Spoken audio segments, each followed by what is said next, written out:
Meron akong kwento kapatid pero uunahan na kita dahil wala itong kinalaman sa pag-aabuga siya o sa pagpasok mo sa law school. Dito ka pa rin ba? Sige, simulan na natin.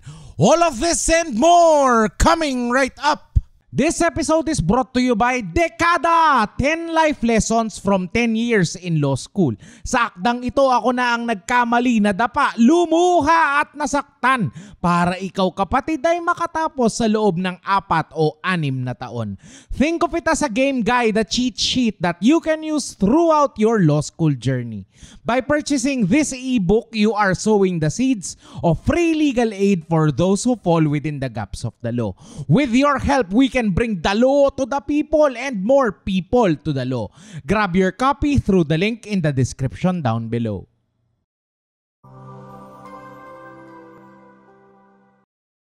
Hi, my name is Lex and welcome to Lex in Motion. In this channel, I'll be helping you build your competence, confidence, and capability in law school. Start today by hitting the subscribe button below. New episodes are posted every Friday. Kahit sa tunay na buhay, iilan lang ang mga taong may alam na minsan kong pinangarap at patuloy na pinagsusumikapan na ako ay maging author and illustrator ng mga children's books. One of the biggest pieces of advice that I've received as a brand new dad from what might feel would be a lifetime ago was that every dad should show up. Just show up. Minsan o madalas ay sasapat na. Just showing up kapatid, minsan sapat na. In my head, however, showing up is not nearly enough. The other half is showing up not empty-handed. One of the ways I show up for my daughter is by being ever present during story time. I always find a way to tell her a bedtime story. Most of them are made up and some have graduated as illustrated stories. We have an entire universe of make-believe characters and their lines. One evening, not too long ago, I stole a story from Aesop. It was the story of the ant and the grasshopper. I said that once upon a time, there was a grasshopper who liked to sing, to dance, to hop, and to play. All summer long, the grasshopper sang, danced, hopped, and played. Tip ito kapatid, kailangan may certain level ng cadence at repetition ang mga children's stories para sila gay antukin na ng hindi nila namamalayan. Sa parehong paraan na inaantok ka sa commentaries dahil inuulit lang naman ng author ninyo ang caudal pero iba lang ang pagkakasabi. On to our story. This little grasshopper liked to sing, to dance, to hop, and to play. He had a friend who was an ant. This ant always to work hard. So the grasshopper said, "Why are you working, little ant? Why don't you join me? It is summertime and the sun is out. It's fun outside. Let us sing and dance and hop and play." The little ant looked up at the grasshopper and said, "I cannot sing and dance and hop and play. I have to work. I have to gather food. Work, work, work. The rains might come and I will have nothing to eat." The grasshopper ignored his friend and continued to sing, to dance, to hop, and to play. One morning, the sun did not shine.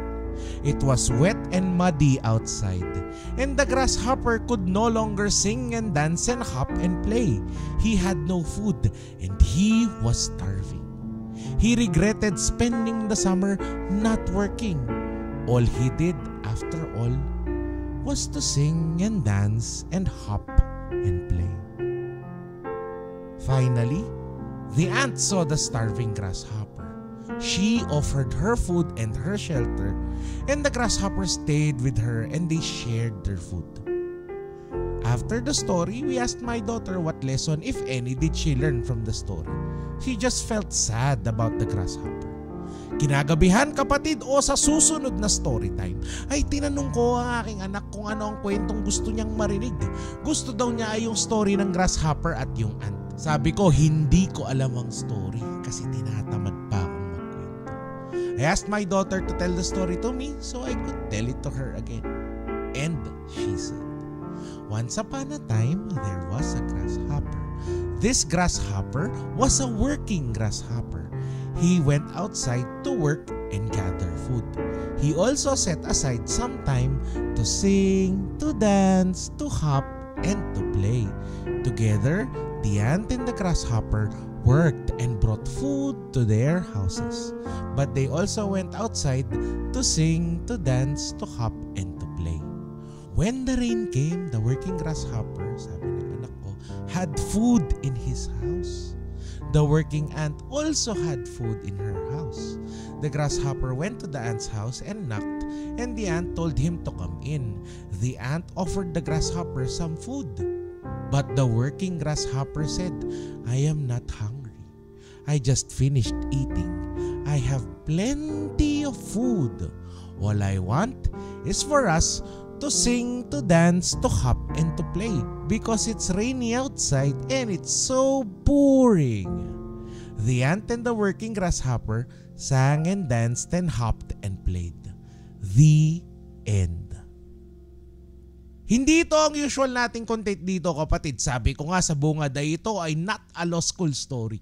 Hindi ko alam kung dapat ba kitang pangaralan. Ikaw na subsob sa mga libro mula nung nagsimula ang pasukan. Ikaw na taimtim ang dasal na online na lang sana ang pasok gayong malakas ang ulan at nakakatamad bumiyahe.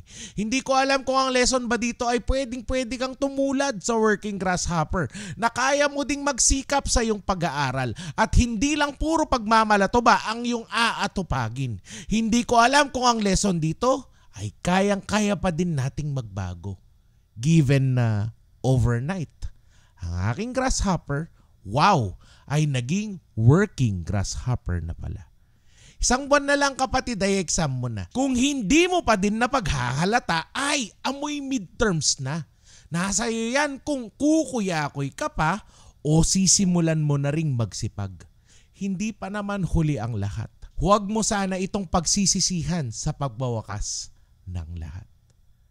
Salamat, kapatid, kung inabot mo ang ending ng episode na to. Salamat kung sa ilang minutong nagdaan ikaw ay nalibang. If you would like to see more content on how to build your confidence in law school, please let me know by typing yes in the comments down below. Alam ko na simpleng yes lang ito, kapatid, pero mahalaga ito sa amin. By typing yes in the comments, you are telling me and telling the team that what we do here is helpful. By typing yes in the comments down below, you are telling me and telling the team that an actual sentient human being watch this episode at may napulot kang aral sa ating working grasshopper. Thank you so much for watching. Like and share this episode for good law school karma, and I will see you again next Friday.